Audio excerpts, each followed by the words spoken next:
Forex market, forex का मतलब क्या है? Foreign exchange. फॉरेन एक्सचेंज की मार्केट में, यानी फॉरेन एक्सचेंज की ट्रेडिंग हम बात कर रहे हैं। फॉरेन एक्सचेंज यानी कि दो करेंसीज के एक्सचेंज का जो बिजनेस है, क्या ये बिजनेस हलाल है हराम है? तो हकीकत में ये बिजनेस, अगर एक्चुअल फॉरेन एक्सचेंज की हम बात कर रहे हैं, मैं क्यों बात एक्चुअल लफ्ज वहां ला रहा हूं, एक वजह से ला रहा हूं।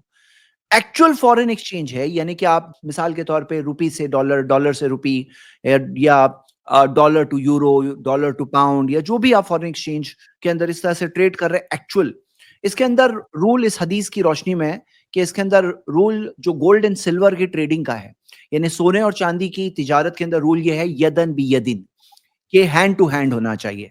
फैदिक तलफत हाजिहिल असनाफ फबी उकैफा शीतुम, नबी सल्लल्लाहु अलैहि वसल्लम ने फरमाया, अगर इन चीजों में अगर फर्क हो तो फिर जैसा चाहो ट्रेडिंग करो। वही इजा काना यदन भी यदिन, चाहे तब तक जब तक हाथों हाथ हो। यानी क्या? यानी क्या? ये सोने और चांदी के अंदर अगर इंटरचेंज है, सोना के बदले में चांदी, तो जितना चांदी जितना सोना इंटरचेंज का जो रेट होता है वो कर सकते हैं, लेकिन हैंड टू हैंड होना चाहिए। तो फॉरेन एक्सचेंज के अंदर भी उलमा ने बताया कि यही सोने और चांदी का जो रूल था, क्योंकि पहले क्या होती थी, करेंसी होती थी सोने की दीनार, चांदी का दिरहम, और वर्ल्ड के अंदर भी gold and silver backed currencies होती थी। गोल्ड एंड सिल्वर होता था, यानी वो करेंसीज के तौर पे, या प्रेशियस मेटल्स, या वो मेटल को मेल्ट कर दो तो वो उसकी करेंसी होती थी। तो हम देखते हैं कि नबी सल्लल्लाहु अलैहि वसल्लम ने यहाँ पर सोने और चांदी के ताल्लुक से जो रूल दिया, जो उस वक्त की वहां की करेंसी थी दीनार और दिरहम, तो अल्लाह के रसूल सल्लल्लाहु अलैहि वसल्लम ने जो रूल दिया कि ये यदन भी यदन ही करना, हैंड टू हैंड ही कर सकते हैं। यानी इसके अंदर डिले वाला मामला नहीं हो सकता है कि आज मैं पैसे दूं तुम 1 महीने बाद मुझे देना। सोना चांदी के इंटरचेंज के अंदर हाथ तो हाथ ही कर सकते हैं। इसके अंदर बहुत सारी हिकमतें, बहुत सारी वजहें हैं जो हम समझ सकते हैं, हिकमतें। लेकिन अल्लाह ताला ने जब शरीयत में दिया है तो उसके अंदर हमारे लिए ही बेहतर है। अब यहां पर आपके सामने हदीस है, साल तो बरा ने आजिब व जईद अब्न अरकम अनिस सर्फ। तबई कहते हैं कि मैंने बरा बिन आजिब और जैद बिन अरकम को सर्फ के बारे में, यानी मनी एक्सचेंज के बारे में पूछा। फ़काला कुन्ना ताजिरैनी अला अहदी रसूलिल्लाहि सल्लल्लाहु अलैहि वसल्लम, कि कहते हैं कि हम लोग ताजिर थे नबी सल्लल्लाहु अलैहि वसल्लम के ज़माने में। फ़सालना रसूलुल्लाहि सल्लल्लाहु अलैहि वसल्लम, हमने रसूलुल्लाह सल्लल्लाहु अलैहि वसल्लम से पूछा, अनिस सर्फ़ी, सर्फ़ के ताल्लुक से, यानी कि मनी एक्सचेंज के ताल्लुक से। देखते हैं ना सर्राफ लिखा होता है मनी एक्सचेंजर को, गल्फ में देखते हैं। तो अनिस सर्फ़, फ़काला इन काना यदन बियदिन फला बास, नबी सल्लल्लाहु अलैहि वसल्लम ने कहा अगर हैंड टू हैंड है तो कोई प्रॉब्लम नहीं है। व इन काना नसान फला यसलुहु, अगर डिले है यानी कि ताख़ीर है तो फिर वो चीज़ सही नहीं है। तो हम ये देखते हैं, ये बेसिक रूल आ गया।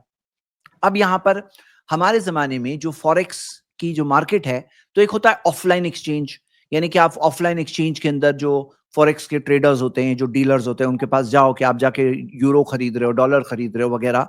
तो ये चीज के अंदर, ऑफलाइन एक्सचेंज के अंदर ये चीज होती है यदन भी यदन, और फिजिकल करेंसी आपके पास आ रही है। अब कोई कहे आप फिजिकल करेंसी क्यों बोल रहे हो, एक वजह से बोल रहा हूं मैं, आप थोड़ा आगे हम देखेंगे तो आपको पता चलेगा। तो फिजिकल करेंसी आपके हाथ में आ रही है, मतलब करेंसी है, तो फिर नो प्रॉब्लम, हाथ तो हाथ है। आपने लेके रख दिया डॉलर्स, आपको ऐसा लग रहा है डॉलर लेके रख दिया। अच्छा बात मैं आपको बताऊं, ये मैं आम तौर पे दीनी शरई तौर पे बता रहा हूं। इंडिया के अंदर अगर आपको करेंसी लेकर रखना है तो उसके अंदर जो लिमिटेशन है, जो गवर्नमेंट लिमिटेशन, वो देख के आपको करना पड़ेगा, यानी लिमिटेशन के हिसाब से आपको काम करना होगा। कानूनी एतबार से कोई इलीगल चीज नहीं करनी है। लेकिन जहां तक इस्लामिक शरीयत का रूल क्या है, क्या ऐसे करेंसी लेकर के आदमी रख सकता है? हाँ, रख सकता है, रख सकता है। करेंसी एतबार से अगर कोई डॉलर्स लेके रख दिया, पाउंड्स लेके रख दिया, इन्वेस्टमेंट अच्छा है बुरा है, वो फवाज भाई ने बताया कि इन्वेस्टमेंट के एतबार से वो कह रहे हैं कि रेट तो इसका इतना ही बड़ा, यानी कि खास रिटर्न्स इसके अच्छे नहीं दिख रहे हैं। ये फॉरेक्स मार्केट में लोग क्या करते हैं अच्छे रिटर्न्स आने के लिए, मैं अभी आपको थोड़ी देर में बताता हूं। तो यहां पर ऑफलाइन एक्सचेंज के अंदर ये चीज तो जायज है, हलाल है। अब आते हैं ऑनलाइन एक्सचेंज। जो ऑनलाइन एक्सचेंज की जो इतने सारे एप्स हैं, जो आप सारे, जो मिसाल के तौर पे जो स्टॉक सेल करने वाली जो जो एप्स होते हैं, वो फॉरेक्स भी सेल करते हैं। तो फॉरेक्स के अंदर, ऑनलाइन एक्सचेंज के अंदर ट्रेड करना कैसा है? तो आइए हम ये देखते हैं कि आजकल जो सबसे बड़ा प्रॉब्लम जो फॉरेक्स मार्केट के अंदर मिलता है वो है लेवरेज का प्रॉब्लम। ये क्या है लेवरेज? देखिए क्या होता है, जैसे कि फवाज भाई ने बताया थोड़ी देर पहले स्क्रीन शेयरिंग करके, कि डॉलर का रेट कितना बड़ा है, 1 साल के अंदर इतना ही बड़ा है। तो क्या होता है कि करेंसी मार्केट के अंदर बहुत ज्यादा फ्लक्चुएशंस नहीं दिखाई देते। अब लोगों को चाहिए ज्यादा कमाना है। अगर आपने डॉलर लेके रख दिया 1 साल पहले और 1 रुपया उसका भाव बढ़ गया, तो आपका आपका जो मिसाल के तौर पे आपने अगर 1 लाख रुपए बढ़ाए लगाए थे, और आपका अगर फॉर एग्जाम्पल अगर 1% अगर रेट बढ़ गया, 2% रेट बढ़ गया, तो आपका 1,02,000 हो जाएगा, यानी कि सिर्फ 2,000 का फायदा 1 साल के अंदर। तो फिर क्या होता है, लोग क्या करते हैं ना, लेवरेज करते हैं। लेवरेज क्या होता है, जो वो फॉरेक्स का जो ब्रोकर है वो आपसे कहेगा कि आपके पास 1 लाख है ना, आपके पास 1 लाख है, आप 1 लाख में नहीं, नॉर्मली जैसे 50:1 का लेवरेज बहुत नॉर्मल बात है फॉरेक्स मार्केट के अंदर, बहुत नॉर्मल बात है। और कभी कभार कुछ ब्रोकर्स तो 300:1 भी दे देते हैं। 300:1 यानी क्या, आपके पास 1 लाख है, आप एक काम करो, 50 लाख की ट्रेडिंग करो, मैं देता हूं आपको। क्या दे रहा है, ये एक टाइप का लोन है, एक टाइप का लोन है। अब इस चीज को हम लोग दो तरीके से समझेंगे। ये क्या, ये एक्चुअल लोन हो रहा है, कहीं पे अगर लेवरेज एक्चुअल दी जा रही है तो हो सकता है एक्चुअल लोन है, हाँ हो सकता है एक्चुअल लोन है। लेकिन हम देखते हैं CFDs यूज किए जाते हैं, कॉन्ट्रैक्ट फॉर डिफरेंसेस। ये क्या है हम लोग देखेंगे। अब यहां पर 1 लाख आपके पास है, आप काम क्या करो, 50 लाख रुपए की ट्रेडिंग करो। 50 लाख है नहीं, 50 लाख का उसने जैसे कि एक टाइप का कर्ज दिया, एक टाइप का कर्ज दिया, इसको लेवरेज कहा जा रहा है। ब्रोकर्स मनी, ब्रोकर ने आपको पैसा दिया कि आप करो।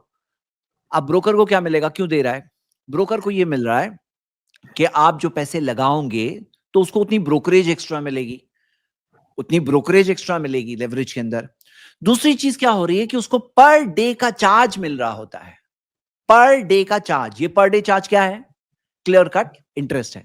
यानी जो पर डे फीस जो होती है, कि पर डे जो पोजीशन ओपन है बोलते हैं, तो आपको फीस जो जो उसको मिल रही है पर डे, ये टाइप का सूद है और टाइप ऑफ इंटरेस्ट है, छुपा कर रहा गया है। बल्कि क्लियर कट अगर आप देखोगे तो ये इसको कहा भी जाता है, इसको इसको कहा जाता है इसके अंदर के बैंक के जो रेट्स है, डेली जो रेट्स है, उससे कहीं ना कहीं करीब उसको कंपेयर भी किया जाता है, रोल ओवर रेट्स और कई सारे उसके जो नाम होते हैं।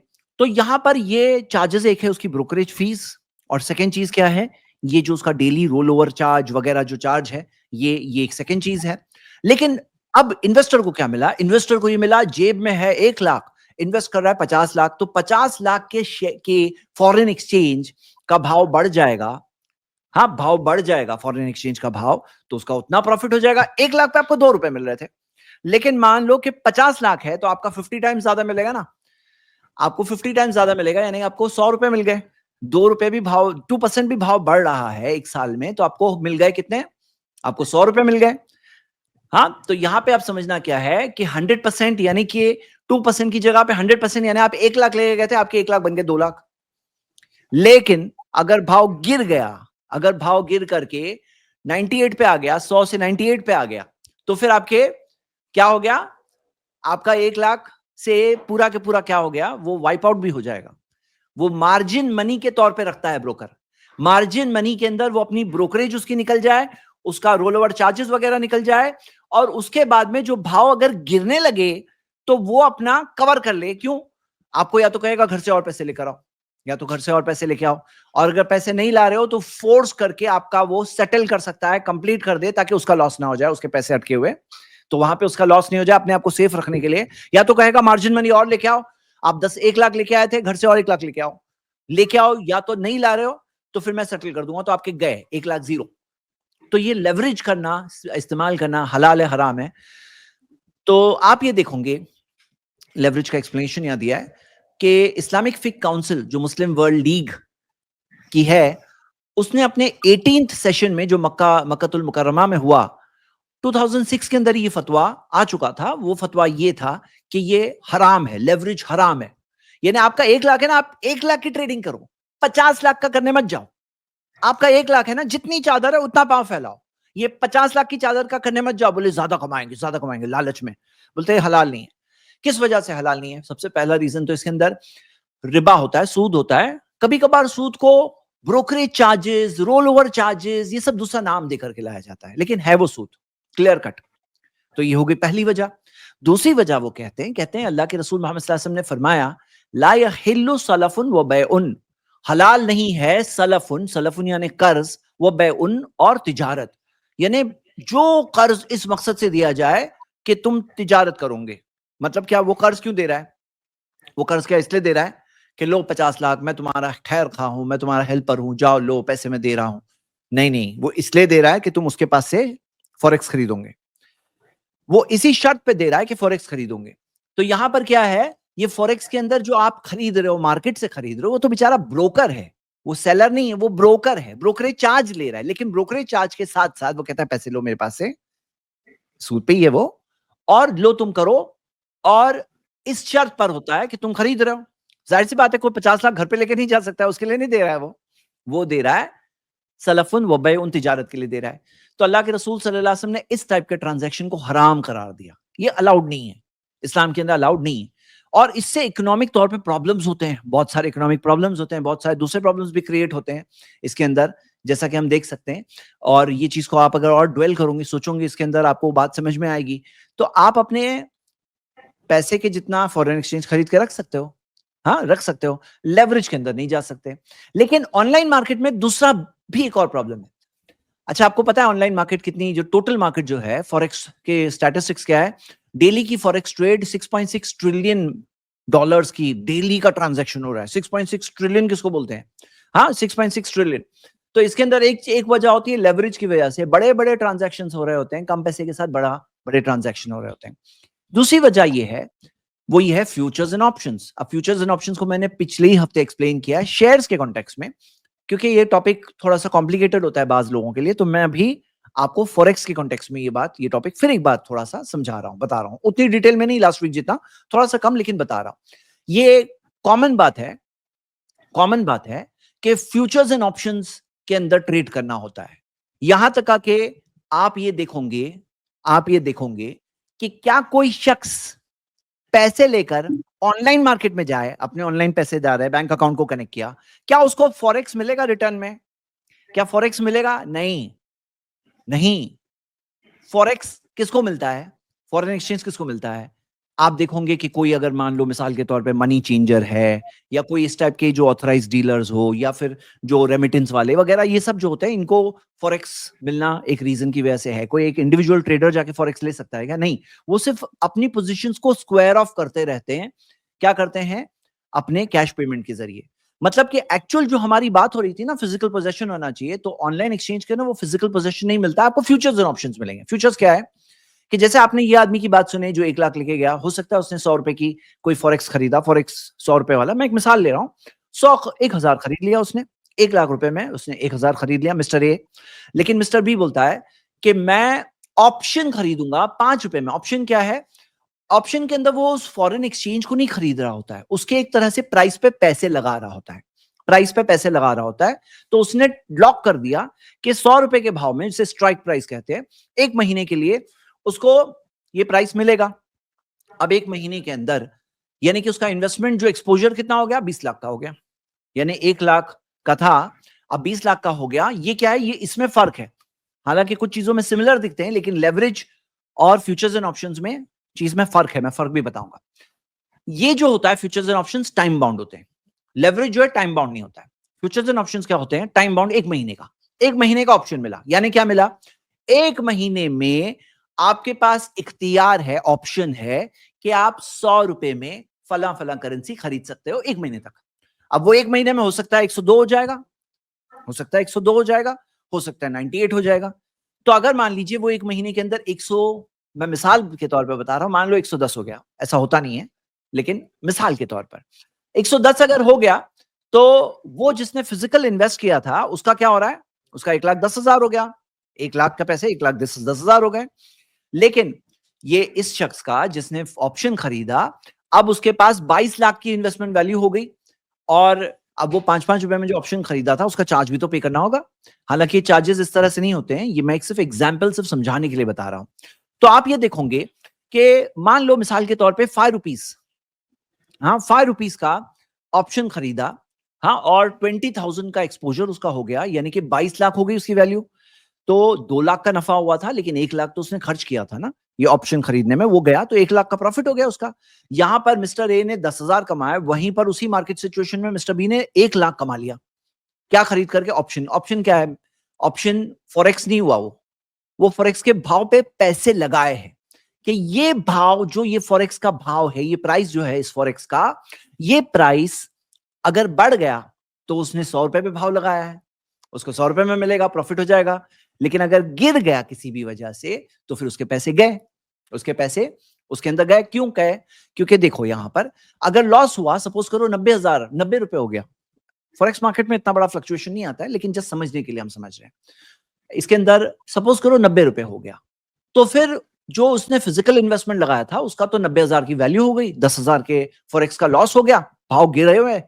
तो हम उसको क्या कहेंगे? रुको, अभी मत बेचो, थोड़ा होल्ड करो, जब बढ़ जाएंगे तब बेचना। इसका रियल टर्म्स में लॉस नहीं होगा, वेट करना पड़ेगा। हो सकता है कभी लॉस भी हो जाए। लेकिन मिस्टर बी का मामला क्या है? उन्होंने तो एक ही महीने के लिए भाव खरीदा था, वो टाइम बाउंड होता है, options and futures time bound होते हैं। तो अब क्या हो गया, जब वो टाइम बाउंड तरीके पर एक महीने के लिए खरीदे हैं, तो अब क्या होगा, उनको वो एक महीने में ऑप्शन एक्सरसाइज करना होगा। 90 रुपए में तो खरीदेंगे नहीं, तो फिर क्या होगा, जीरो उन्होंने खरीदा नहीं, ऑप्शन को जाने दिया, वेस्ट जाने दिया। अब उसके उनके पूरे के पूरे 1 लाख रुपए गए, पूरे के पूरे 1 लाख गए। ये फ्यूचर्स एंड ऑप्शंस का काम होता है। ये ऑप्शंस का हमने देखा, ऑप्शन में इख्तियार होता है, फ्यूचर्स के अंदर इख्तियार भी नहीं होता है। फ्यूचर्स में तो फोर्स है कि तुम्हें खरीदना ही पड़ेगा। इसी वजह से फ्यूचर्स का चार्ज कम होता है, उसके अंदर ब्रोकरेज चार्ज देना पड़ता है, तो ब्रोकरेज चार्ज जाएगा और खरीदना ही पड़ेगा। यानी कि खरीद करके पूरे 2 लाख रुपए लॉस होंगे, और साथ में ब्रोकरेज जो जो चार्जेस है वो अलग जाएंगे। तो फ्यूचर्स एंड ऑप्शंस के बारे में फतवा क्या है? उलमा के फतावे है कि फ्यूचर्स एंड ऑप्शंस टोटली हराम है। तो फॉरेक्स मार्केट के अंदर आपको या तो लेवरेज मिलेगा जिसमें टाइम नहीं होता है, लेकिन उसके अंदर क्या होता है कि पर डे आप चार्ज दे रहे होते हैं, लेवरेज का चार्ज दे रहे होते हैं पर डे बेसिस पर। और फ्यूचर्स एंड ऑप्शंस जो टाइम बाउंड होते हैं, एक टाइम बाउंड गैम्बल है। तो फिर वो चीज दोनों के दोनों फॉर्मेट क्या है? हराम है। दोनों के दोनों फॉर्मेट क्लियर कट हराम है। अब आते हैं हम देखते हैं contracts for differences. Contract for differences क्या होते हैं? ये एक टाइप का लेवरेज है और एक टाइप का फ्यूचर्स एंड ऑप्शन है, मतलब एक टाइप का ऑप्शन है। क्या हो रहा है कि वो ब्रोकर थोड़ी ही रियल पैसे लगा रहा है, वो तो बस डिफरेंस जो होगा, डिफरेंस देना पड़ेगा। इन रियलिटी इसके अंदर ओनरशिप नहीं होती है वो फॉरेक्स की। ये क्या है? वो फॉरेक्स की ओनरशिप नहीं होती है उसके अंदर रियलिटी में। आपको मैं एक सिंपल मिसाल देता हूं समझने के लिए।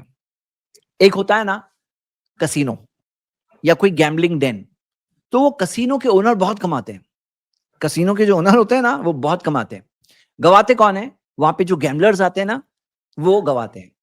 तो यहां पर ये जो एक्सचेंजेस होते हैं ना, ये जो एक्सचेंजेस होते हैं जिसके जरिए फॉरेक्स के ट्रेड हो रहा है, या वो जो एप्स होते हैं जो उसके जरिए जो फॉरेक्स का ट्रेड हो रहा है, वो ऐप वो कसिनो की तरह हुए। उसके अंदर पैसे आकर लोग लगाते हैं, फ्यूचर्स में, ऑप्शंस में, लेवरेज के साथ ट्रेडिंग करते हैं। और फिर उसके अंदर वो जो ये सीएफडीज जो होते हैं, कॉन्ट्रैक्ट्स फॉर डिफरेंसेस के अंदर, वो एक्सचेंज के साथ वो एक टाइप का जुआ कर रहे हैं। भाव बढ़ गया तो जीत गए, भाव गिर गया तो हार गए। इस टाइप का एक जुआ होता है। अब बहुत सारे लोग इस बात पे ऑब्जेक्शन उठाएंगे, बोलेंगे नहीं नहीं हमारी स्टडी है, ये बहुत जुआ नहीं है। भाई आपको पता है कि जुआ खेलने वाले लोग भी कई बार जुआ की जो चीजें होती है ना, जो घोड़े पे जुआ लगाते हैं, बोले नहीं घोड़े का परफॉर्मेंस देख रहे हैं, जो जो टीम्स पे लगाते हैं पैसे, ये टीम का परफॉर्मेंस हम ले रहे हैं। जुआ जो बेटिंग होती है उसके अंदर भी कई बार कुछ ऐसी स्टडीज होती है। लेकिन फैक्ट क्या है, रियल लाइफ ऐसे नहीं चलती है। ये इन रियल लाइफ ये क्या है, एक चांस बेस्ड चीज है जो क्लियर कट जुआ है। फ्यूचर्स एंड ऑप्शंस भी जुआ है, क्योंकि आपको पता नहीं भाव बढ़ेगा घटेगा, आपको पता नहीं है। आप तो पैसे लगा रहे हो, अब बोले नहीं हमारी स्टडी है, तो आप जो स्टडी वगैरह बेसिस पे लगा रहे हो, तो रूल क्या है, आप वो चीज खरीदो, अपने पोजेशन में लो, फिर बेचो। पोजेशन में लो, ला तभी मलई से इंदक, वो बेचो। और आप देखोगे ये मिसाल के तौर पे सेबी का आर्टिकल है। सेबी ने बताया कि 60,000 करोड़ एक साल के अंदर इंडिया के अंदर लोगों ने फ्यूचर्स एंड ऑप्शंस पे गवाए। फ्यूचर्स एंड ऑप्शंस गैम्बलिंग, ये बिजनेस स्टैंडर्ड का आर्टिकल है। एफएनओ गैम्बलिंग है, गैम्बलिंग ऑन एफएनओ। तो इसके ऊपर 60,000 करोड़ इंडियन हाउस होल्ड्स ने गवाए, छोटे इन्वेस्टर्स जो होते हैं ना, वो लोग गवाए। और ये चीज पे सेबी ने एक टाइप का अलार्म भी रेस किया। तो हम ये देखते हैं जी फौज भाई प्लीज। इस पे मैं एक बात थोड़ी सी ऐड ये करना चाहूंगा। प्रॉब्लम ये है कि अभी आपने बोला ना कि हमारी स्टडी है, हमारा एनालिसिस है, बहुत बहुत बहुत स्ट्रांग, हम हमारे पास टिप्स हैं बहुत, ये लोग नॉर्मली कहते हैं मार्केट में। जो अभी आप आर्टिकल दिखा रहे हैं बिजनेस स्टैंडर्ड्स का, इस जैसे न जाने कितने आर्टिकल्स आपको इंटरनेट पे मिल जाएंगे, और ये रोज के हिसाब से आते हैं। जो लोग बिजनेस चैनल्स को फॉलो करते हैं, सीएनबीसी को और तमाम चीजों को, और ना सिर्फ इंडिया में बल्कि बाहर भी। तो प्रॉब्लम ये है जैद भाई कि जब एक चीज का ट्रेंड बन जाता है किसी भी चीज का ना, लोग बिना स्टडी के, बिना उसको इफ एंड बट जाने, बिना उसके नो हाउ जाने उसमें घुस जाते हैं कि भाई दुनिया कर रही है तो मैं भी करूंगा या मैं भी करूंगी।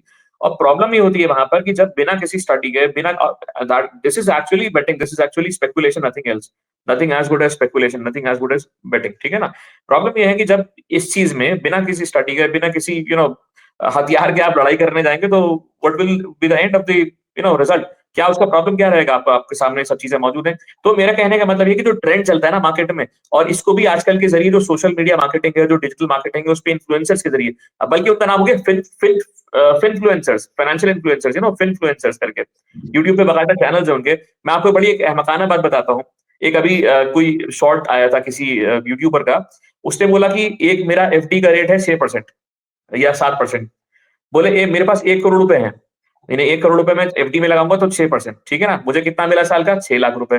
बोले अगर मैं 50-50 लाख की 2 एफडीज बना लूं 6% की, तो मुझे तो रिटर्न डबल हो गया। मतलब आप कैलकुलेशन देखिए इनकी। अब जो उसको देख रहा है उसको ना कैलकुलेशन मालूम है, यानी कि वो 1 करोड़ पे 6% और 50-50 लाख पे 6-6% के हिसाब से तो डबल उसने कैलकुलेशन कर लिया। अब यानी कि बिना किसी स्टडी के, बिना किसी रिसर्च के, बिना किसी नो हाउ के, और पब्लिक उसको सुन रही है, पब्लिक बेवकूफी में जो है अपना पैसा बिना किसी स्टडी के, बिना किसी चीज के लगा लेती है, और रिजल्ट हमारे सामने है। It's a huge amount, 60,000 crore एक साल में गवा देना, it's a very huge amount. ठीक है, तो ये चीज मैं थोड़ा सा यहाँ पर लाना चाह रहा था लाइट में। सही बात है, सही बात है। तो अगर इस बारे में हम देखते हैं ना, ये जो दुनिया है, ये वाली दुनिया कौन सी, फ्यूचर्स एंड ऑप्शंस की दुनिया, इसके अंदर एक और चीज होती है जिसे शॉर्ट सेलिंग वो कहते हैं। आमतौर पे क्या होता है, कोई चीज बेचने के लिए खरीदना जरूरी होता है कि खरीदो फिर बेचो, लेकिन ये दुनिया के अंदर ये होता है कि आप पहले बेच सकते हो, पहले बेच दो। हाँ, पुट पुट ऑप्शन, तो बेच दिए फिर बाद में खरीद लेना। तो मतलब क्या, पहले बेच दो, है नहीं, बेच दिए फिर खरीद लो। ये दुनिया में ये भी होता है, इसे शॉर्ट सेलिंग कहते हैं। तो ये क्या है, अल्लाह के रसूल सल्लल्लाहु अलैहि वसल्लम की एक और हदीस के खिलाफ जा रही है। कि नबी सल्लल्लाहु अलैहि वसल्लम ने फरमाया कि वला बैउ माला मालैसा इंदक, के जो तुम्हारे पास नहीं है वो नहीं बेचो। और नबी सल्लल्लाहु अलैहि वसल्लम ने फरमाया ला यहिल्लु, नहीं है हलाल। उसके अंदर आगे क्या आता है, वला रिबहु मा लम तज़मन, नफा हलाल नहीं होता जब तक कि तुम्हारे जमानत में नहीं है, पोजेशन में नहीं है। ये भी एक रूल ब्रेक हो रहा है, अबू दाऊद की हदीस है, जिससे हम ये बात के समझ रहे हैं। तो यहां पर इस दुनिया के अंदर ये बात है। और मैं आपको कुछ और इंटरेस्टिंग चीजें बताऊंगा। पता है आपको कि जैसे फौज मैंने बताया सोशल मीडिया इन्फ्लुएंसर्स वगैरह, इनमें से जो फाइनेंशियल इन्फ्लुएंसर्स जो होते हैं ना, वो कई सारे एप्स प्रमोट करते हैं और प्रोमो कोड देते हैं। बोले मेरा प्रोमो कोड देखो, तुम्हें ये इंसेंटिव मिलेगा, तुम्हें ये चीज मिलेगी, लालच देते हैं। जैसे बेटिंग एप्स लालच देते हैं ना, बेटिंग एप्स के आओ तुम्हें इतना पैसा मिलेगा, ऐसे ही ये सब भी एप्स कुछ ना कुछ लालच देते हैं कि आओ हमारे ऐप में। अब ये देखिए, ये आरबीआई ने लिस्ट पब्लिश की है, आरबीआई की वेबसाइट पे जाकर आप देख सकते हैं, अलर्ट लिस्ट। इसके अंदर 75 एप्स के नाम है, 75 वेबसाइट्स एंड एप्स के नाम है, और इसमें से कुछ की शायद एड्स आपने देखा भी होगा। और ये सब जो है, इनकी वेबसाइट्स एंड ऐप आप देख सकते हो, ये सब बैंड है इंडिया में, इलीगल है। और इसके अंदर से बाज जो है पूरे फ्रॉड भी कर रहे हैं। Government banks bans dozens of illegal betting apps masquerading as e-commerce and forex trading portals। forex trading के नाम में वो होते हैं इलीगल बेटिंग एप्स होते हैं बाज़ औकात, ये एक अलग बात है। हाँ, तो ये 2024 की रिपोर्ट है। और ये जो था 2023 के अंदर, नवंबर के अंदर, आप देखोगे ये सारे पूरी अलर्ट लिस्ट 75 एप्स की आई है। और यानी कि क्या है कि आदमी जो ऐप से ट्रेडिंग कर रहा है, अरे भाई चेक तो करो, मालूम पड़ा कि वो ट्रेडिंग के अंदर क्या होता है, आपने पैसा अपने बैंक अकाउंट से कनेक्ट कर दिया, अब आपके पैसे तो गए, फिर वो दे रहा है आपको थोड़ा नफा दे रहा है ताकि प्रॉफिट से कुछ इंकरेजमेंट होगा आपको। हाँ, फिर आप थोड़े और पैसे लगाओगे, फिर उसके बाद क्या है, ये पहले तो गवर्नमेंट के एतबार से इलीगल है, यहां तक आके आपके ऊपर पेनल्टीज लगाई जा सकती है। कोई बोले मैंने कमाया तो नहीं, कमाए नहीं, तुम्हारा कैपिटल जा सकता है, उससे मेनी टाइम्स और ज्यादा पेनल्टीज लग सकती है, वो एक अलग टॉपिक है। हाँ, वो एक अलग टॉपिक है। और जो फ्रॉड वाले होंगे, जो पैसे लेकर गायब हो जाएंगे, थोड़े पैसे देंगे यहां तक आके आप और पैसे लगाओ, फिर उसके बाद पैसे गए, वो एक अलग टॉपिक है। आप जाके कंप्लेन भी नहीं कर सकते हो, क्योंकि गवर्नमेंट ने तो बता दिया आपको कि ये सब के सब फ्रॉडुलेंट और बैंड एप्स है। हाँ, ये सब बैंड है, अनऑथराइज्ड है। फ्रॉडुलेंट मैं नहीं कह रहा हूं, लेकिन अनऑथराइज्ड है, बैंड है। तो ये सब चीजें यहाँ पर हम देखते हैं। मतलब मैं ये सबके सबको फ्रॉडुलेंट नहीं बोल रहा हूं, लेकिन अनऑथराइज जरूर है। आरबीआई की वेबसाइट पे आप देख सकते हैं। और इसके अंदर हम ये देखते हैं कि फॉरेक्स की जो डेरिवेटिव्स का fiasco put spotlight on regulatory risk. यानी क्या हो रहा है कि अब यहां पर क्या हो गया है कि गवर्नमेंट ने फॉरेक्स डेरिवेटिव्स को पर्पस ऑफ हेजिंग से मना कर दिया। पर्पस ऑफ हेजिंग से मना कर दिया, ये यहाँ पर समझने वाली बात है। तो इसके अंदर मैं आपको ये बता दूं, एक मिनट, ये वाला देखिए आरबीआई सर्कुलर है, जिसने क्या किया है कि ये रीसेंट है, ये कब है, जनवरी 2024 का है, यानी इसी साल का है। तो इसके अंदर क्या किया है, गवर्नमेंट ने लिमिट कर दिया है कि ये कौन कौन लोग ट्रेड कर सकते हैं, जो लोगों का कुछ एक इन्वॉल्वमेंट है। जैसे मान लो फॉरेक्स के अंदर आपका बिजनेस है, अब जैसे मिसाल के तौर पे मान लो एक्सपोर्ट बिजनेस है आपका, आपको फॉरेक्स में क्यों डील करना है। सिर्फ ऐसे ही जो स्पेक्युलेटर्स आकर के करते थे ना, इस चीज पे रिस्ट्रिक्शन है। ये क्यों, ताकि रुपी करेंसी थोड़ी स्टेबल रहे, हमारी रुपी करेंसी स्टेबल रहे।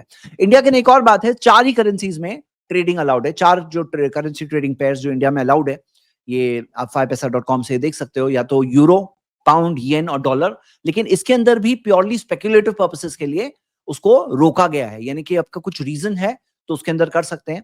बाकी फिजिकल फॉर, ये तो क्या बात है, ये कौन सी वाली मार्केट है, ऑनलाइन वाली मार्केट है, जहां पे आपको फिजिकल करेंसी मिलेगी ही नहीं, तो हमारे लिए रेलेवेंस वहां पर है ही नहीं। हमने ये इसलिए देखा क्योंकि कई लोगों के दिल लचक उठते हैं, कई लोगों के दिलों में आता है कि यार फॉरेक्स मार्केट में सुनने में आता है कि पैसे सिर्फ $100 लेके गए और इतने बड़े करोड़पति बन गए। हाँ, तो ये सब बातें जो सुनते हैं लोग और जो लोग बयान करते हैं, तो यहाँ पे ये समझना है कि ये सिर्फ लालच है जिसके जरिए अट्रैक्ट किया जा रहा है लोगों को, खास तौर से बोगस चीजों की तरफ अट्रैक्ट किया जाता है, बेटिंग वगैरह की चीजें होती है उस तरह से, उसकी तरफ अट्रैक्ट किया जाता है।